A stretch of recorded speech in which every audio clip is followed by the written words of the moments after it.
जिल्ह्याच्या राजकारणातील मोठी बातमी। यवतमाळ जिल्ह्यात उद्धव ठाकरे शिवसेनेला पडले खिंडार।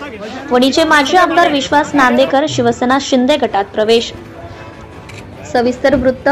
वणी येथील उद्धव ठाकरे सेनेचे माजी आमदार विश्वास नांदेकर यांनी आज उपमुख्यमंत्री एकनाथ शिंदे आणि यवतमाळ जिल्ह्याचे मंत्री संजय राठोड यांच्या उपस्थितीत शिवसेना शिंदेमध्ये प्रवेश केलाय।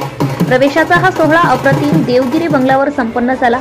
यावेळी विश्वास नांदेकर यांच्यासोबत आर्णी तालुका प्रमुख रवी राठोड, शोभा खिरटकर तालुका महिला आघाडी संघटिका, मनीषा कोंगरे उपजिल्हा प्रमुख वणी, प्रसाद ठाकरे मारेगाव तालुकाध्यक्ष, तालुका प्रमुख संजय आवारी खैरी, तालुकाध्यक्ष चंद्रकांत घुकुल वणी, तालुका संघटिका सीमा आवारी, भाग्यश्री वैद्य वणी शहर संघटिका यांचा समावेश आहे। पूर्वी वणी विधानसभा मतदारसंघ हा काँग्रेसचा बालेकिल्ला होता। काँग्रेसच्या या बालेकिल्ल्याला शिवसेनेने 2004 साली पहिल्यांदाच खिंडार पडले। त्यावेळी विश्वास नांदेकर हे विजयी झाले होते, मात्र त्यानंतरच्या निवडणुकीत त्यांचा पराभव झाला। तेव्हापासून हा मतदारसंघ भाजपाच्या ताब्यात आहे।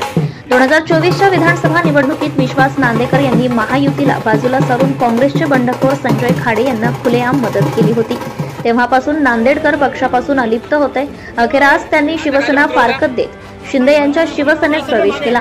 विश्वास नांदेकर यांच्या या भूमिकेमुळे उद्धव ठाकरे शिवसेनेला धक्का बसलाय। पुढील काळात आणखी काही पदाधिकारी शिंदे सेनेच्या मार्गावर असल्याचं बोललं जात आहे।